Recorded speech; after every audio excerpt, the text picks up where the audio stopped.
And जय Hind everyone. कैसे हैं आप सभी? आई होप कि बहुत ही अच्छे होंगे। क्या आप भी किसी गवर्नमेंट एग्जाम की प्रिपरेशन करते हैं? क्या आपका भी सिलेक्शन मैथ की वजह से बार बार रुक जा रहा है? तो आज का वीडियो सिर्फ आपके लिए होने वाला है, क्योंकि आज के इस वीडियो में मैथ्स को किस तरीके से स्ट्रॉन्ग करना है, इसके लिए मैं एक फुल रोड मैप देने वाला हूँ। अगर आपने इस वीडियो को ध्यान से देख लिया एंड इसमें बताए गए सभी स्टेप को ध्यान से समझ लिया और इसे फॉलो कर लिया, तो आने वाले 5 से 6 महीने में आपको अपने मैथ्स में काफ़ी इम्प्रूवमेंट देखने को मिलेगा। तो चलिए आज की इस वीडियो की शुरुआत करते हैं।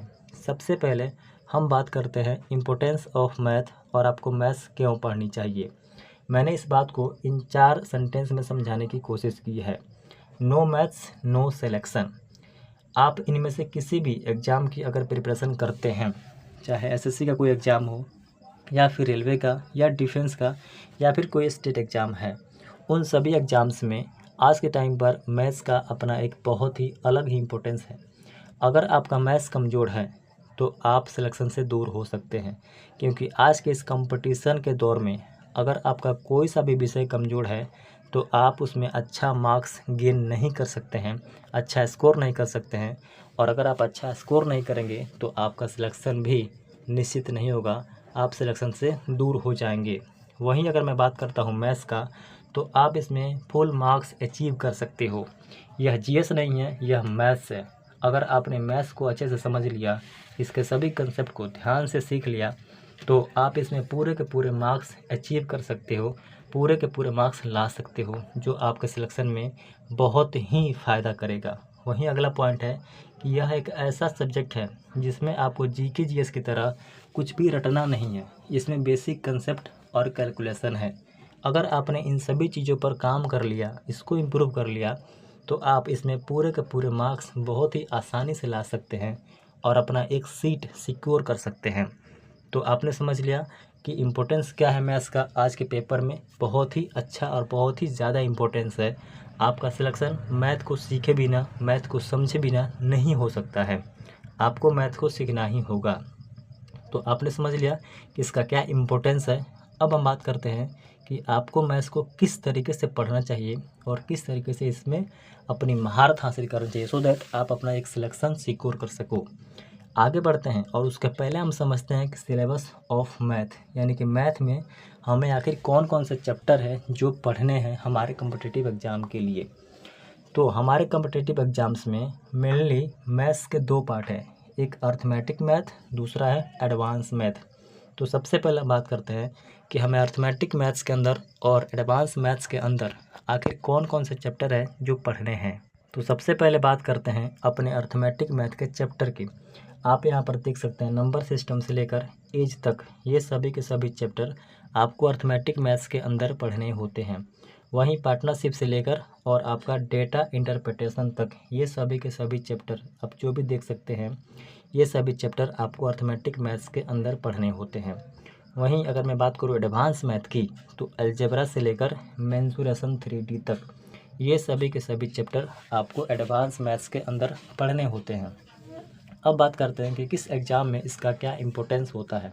तो अगर आप किसी स्टेट एग्ज़ाम की प्रिपरेशन करते हैं या फिर आप रेलवे की किसी एग्ज़ाम की आप अगर तैयारी कर रहे हैं, तो इन दोनों एग्ज़ाम्स में अर्थमेटिक मैथ का वेटेज थोड़ा ज़्यादा होता है as compare to advance math. वहीं अगर मैं बात करूं कि अगर आप एसएससी या फिर सीडीएस एग्ज़ाम की प्रिपरेशन करते हैं, तो उस एग्ज़ाम्स में अर्थमेटिक के साथ साथ एडवांस का भी अपना एक अच्छा वेटेज होता है। उसमें आपको दोनों को बराबर इक्वल पढ़ना होता है।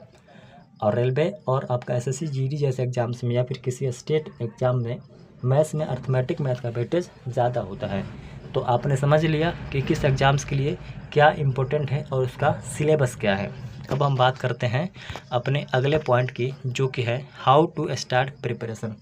आपको मैथ्स को किस तरीके से स्ट्रॉन्ग करना होगा, किस तरीके से आप पढ़ेंगे सो दैट आप इसमें अपना अच्छा मार्क्स अचीव कर पाए, अपने पूरे कंसेप्ट को क्लियर कर पाए।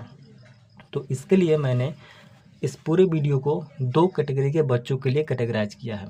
नंबर 1 ए कैटेगरी में मैंने उन बच्चों को रखा है जो बच्चे बिल्कुल फ्रेशर है, यानी कि जिन्होंने 10th के बाद से ही मैथ्स को पढ़ना छोड़ दिया है, कभी नहीं पढ़ा है, बिल्कुल बिगिनर है। वहीं दूसरी कैटेगरी है एडवांस या मॉडरेट बच्चों की, जो 5 या 6 महीने से मैथ्स को पढ़ रहे हैं, थोड़े बहुत मैथ्स जानते हैं। सबसे पहले हम इसमें बात करेंगे ऐसे बच्चे जो बिल्कुल फ्रेशर ही हैं, जो अभी अभी कंपटीशन की दुनिया में आए हैं और मैथ्स को सीखना चाहते हैं, मैथ्स को समझना चाहते हैं, उनके लिए। और ये वीडियो खास करके उनके लिए ही होने वाला है, क्योंकि इसमें मैं जो भी चीज़ें बताऊंगा बिल्कुल बेसिक बच्चों के लिए बताऊंगा, वो किस तरीके से अपने मैथ को स्ट्रॉन्ग करेंगे। तो चलिए शुरुआत करते हैं और समझते हैं कि फ्रेशर बच्चा, बिगनर बच्चा किस तरीके से अपने मैथ्स को इम्प्रूव करेगा। अगर कोई कैंडिडेट जिसने पहले कभी मैथ्स पढ़ा ही नहीं है कॉम्पिटिटिव एग्ज़ाम के लिए, या फिर उसका मैथ्स बहुत ही कमज़ोर है, 10th के बाद से उसने आर्ट्स ले लिया या फिर कॉमर्स ले लिया या फिर बायोलॉजी ले लिया, उन बच्चों के लिए ये बहुत ही शानदार वीडियो होने वाला है। और उनको सबसे पहले क्या करना चाहिए, सबसे पहले उनको अपने फाउंडेशन को बिल्ड करना चाहिए। और फाउंडेशन को बिल्ड करने के लिए उनको अपने बेसिक कैलकुलेशन पर काम करना चाहिए। और उसमें मैंने इतनी सारी चीज़ें उन लोगों को टास्क रूप में दे रहा हूँ। सबसे पहले अगर कोई बच्चा मैथ्स पढ़ना चाहता है तो किसी भी चैप्टर की शुरुआत करने से पहले उससे अपने फाउंडेशन को अच्छा करना होगा। और फाउंडेशन में कैलकुलेशन को अच्छा करना होगा, यानी कि एडिशन, सब्ट्रैक्शन, मल्टीप्लिकेशन और डिवीज़न जैसे चीज़ों को बहुत ही अच्छे से सीखना होगा।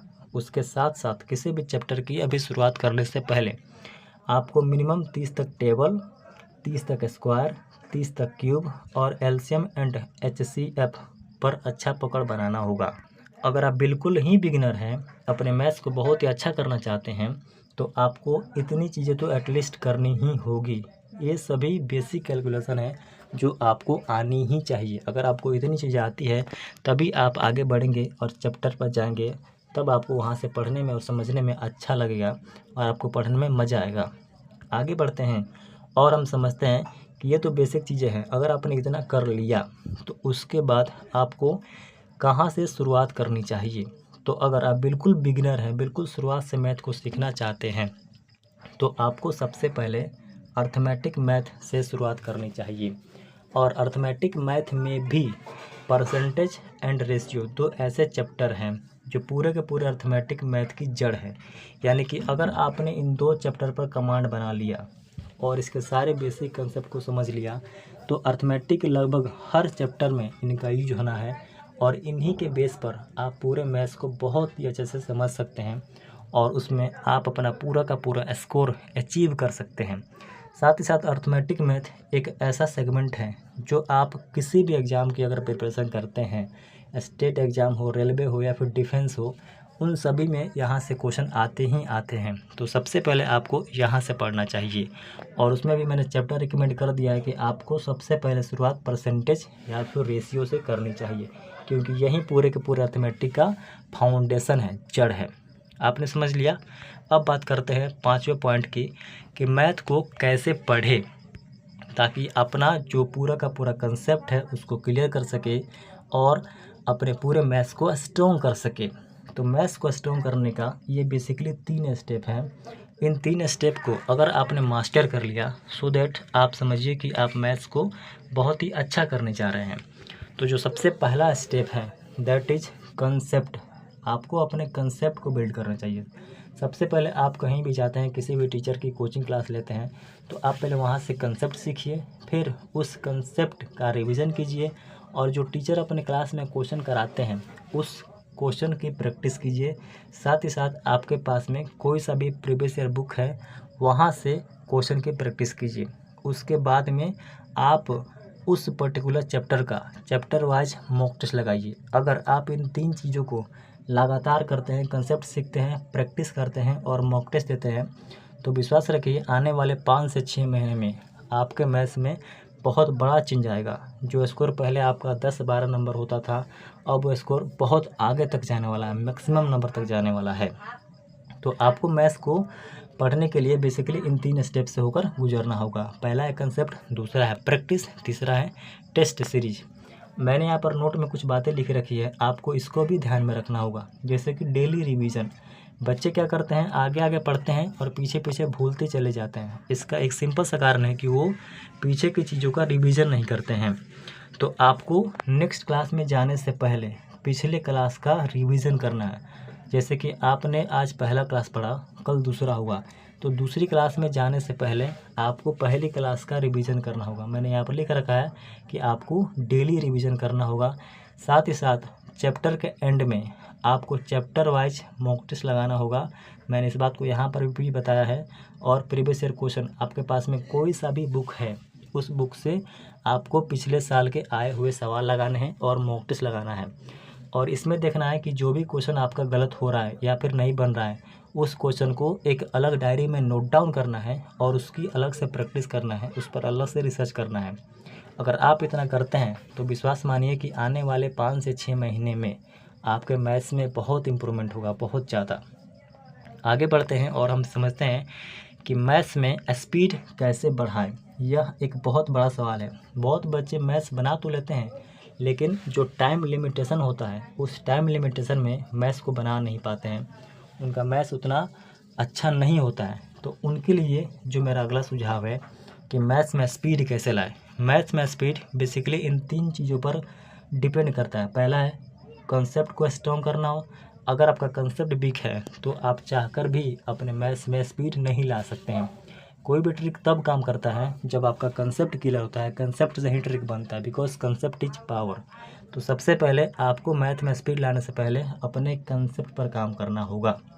दूसरा स्टेप है कैलकुलेशन, जो मैंने पीछे आपको बताया है। आपको अपने कैलकुलेशन पर काम करना होगा, जैसे कि आपको use of unit digit, digital sum और साथ ही साथ ऑप्शन का भी यूज करना आपको सीखना होगा। अगर आप इतनी चीज़ों पर अच्छे से काम कर लेते हैं, फिर धीरे धीरे मॉक टेस्ट देते हैं, उसी तरीके से आपका जो मैथ है उस मैथ में स्पीड आपको आने लगेगा। आगे बढ़ते हैं और हम समझते हैं कि एक डाउट था बच्चों का कि कंसेप्ट समझ जाता हूँ बट क्वेश्चन नहीं बनता है। ये काफ़ी सारे बच्चों का डाउट होता है, जिसको मैंने यहाँ पर पिक किया। देखिए, जो बच्चे बिगनर होते हैं, फ्रेशर होते हैं, उनको लगता है कि मैं जो पढ़ रहा हूँ वो मुझे समझ में आ रहा है, लेकिन एक्चुअली में ऐसा होता नहीं है। जिन बच्चों का समझ में आता है लेकिन उनसे क्वेश्चन नहीं बनता है, बेसिकली उनको चीज़ें समझ में उतनी अच्छे से नहीं आती है जितनी कि आनी चाहिए। मैं ऐसा क्यों बोल रहा हूँ? क्योंकि आपको लगता है कि मुझे सारी की सारी चीज़ें समझ में आ रही है, लेकिन क्वेश्चन नहीं बन रहा है। एक्चुअल में ऐसा होता नहीं है।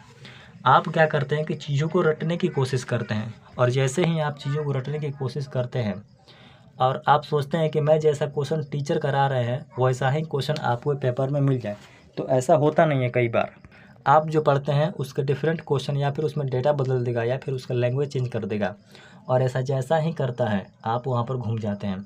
फिर आप बोलते हैं कि कंसेप्ट तो समझ में आता है लेकिन क्वेश्चन नहीं बन पाता है। तो आपको सबसे पहले क्या करना है कि कंसेप्ट को समझना ही समझना है। उसके अलावा जब भी टीचर पढ़ाए तो उसके लैंग्वेज को समझना है कि क्वेश्चन कहना क्या चाह रहा है, क्वेश्चन को एक टीचर पढ़कर किस तरीके से अप्रोच लगा रहा है। साथ ही साथ जब टीचर एक कोई मेथड बता दे तो आपको उस मेथड के अलावा कोई दूसरा मेथड ट्राई करना है। अगर आप ऐसा करते हैं तो आप ये पाएंगे कि आपके मैथ्स में एक अलग ही समझ विकसित होगी। और इस तरीके से अगर आप पढ़ते हैं तो ये जो समस्या है कि कंसेप्ट समझ में आता है लेकिन उसके बाद क्वेश्चन नहीं बन पाता है, ये भी धीरे धीरे दूर हो जाएगा। और आपको क्वेश्चन रटना नहीं है, क्वेश्चन को समझना है। इस तरीके से आपका जो समस्या है बिल्कुल ख़त्म हो जाएगा। आगे बढ़ते हैं और हम कुछ कॉमन मिस्टेक के बारे में समझते हैं और हमारा वीडियो यहीं पर एंड हो जाएगा। कुछ कॉमन मिस्टेक, जैसे कि बच्चे क्या करते हैं कि टारगेट बैच के पीछे भागते हैं। अब सपोज कीजिए कि एसएससी जीडी की वैकेंसी आ गई और आपने जीडी का बैच ले लिया, आपने पीछे कभी नहीं पढ़ा है और 2 महीने बाद एग्ज़ाम है। अब 2 महीने में पूरे मैथ्स को और साथ ही साथ पूरे सिलेबस को कंप्लीट करना इतना आसान नहीं है। और टारगेट बैच ये नहीं कि बुरी बात है, अच्छा है, उनके लिए है जो पहले से पढ़े हैं। जो बिल्कुल फ्रेशर है, जो बिल्कुल बिगिनर है, उनके लिए टारगेट बैच होता ही नहीं है। आपको अगर पूरे मैथ्स को सीखना है, अपना सिलेक्शन को सिक्योर करना है, तो आपको किसी टीचर का फाउंडेशन कोर्स लेना चाहिए पूरे मैथ्स का, और वहाँ पर आप समय दीजिए 8 से 9 महीने, अपने पूरे मैथ्स को अच्छा कीजिए। फिर जाकर अगर कोई टारगेट बैच आता है, आपको लगता है कि मुझे नीड है अपने पूरे सिलेबस को रिवीजन करने के लिए, तब आप रिवीजन के पर्पज़ से किसी टारगेट बैच के पीछे जा सकते हैं। तो आपको इस मिस्टेक को नहीं करना है। शुरुआत में किसी भी टारगेट बैच के पीछे आपको नहीं जाना है। दूसरा है मैराथन। आज ऑनलाइन के ज़माने में इसका बहुत बड़ा क्रेज़ है। हर टीचर को देखो तो 12-12 घंटे की मैराथन क्लास लगा देता है। अगर आप बिगिनर हैं तो प्लीज़ इन मैराथन क्लासेस से दूर रहिए, क्योंकि मैराथन सिर्फ रिवीजन का ज़रिया है, सीखने का नहीं।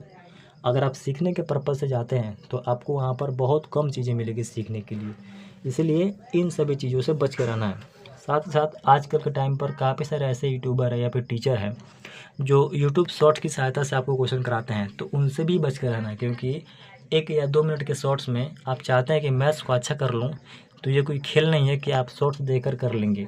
ये मैथ है, इसमें आपको समय देना पड़ेगा, पेन चलाना पड़ेगा, चीज़ों को सीखना होगा और समझना होगा, तब जाके आपका मैथ अच्छा होगा। और चौथा और सबसे इम्पोर्टेंट है कि आपको बिलीव रखना होगा, खुद पर विश्वास रखना होगा। बच्चों में ये विश्वास ही नहीं होता है कि मैं कुछ कर सकता हूँ। आपको सबसे पहले विश्वास रखना होगा कि हाँ, मैं सीख सकता हूँ, मैं मैथ्स को अच्छा कर सकता हूँ, मैं मैथ्स में पूरे स्कोर गेन कर सकता हूँ और अपना सिलेक्शन भी ले सकता हूँ। तो साथियों, आज के लिए इस वीडियो में बस इतना ही था। अगर आपको ये वीडियो पसंद आए तो प्लीज़ आप इस वीडियो को भी लाइक कर दीजिए। मिलते हैं किसी नेक्स्ट वीडियो में, तब तक के लिए जय हिंद।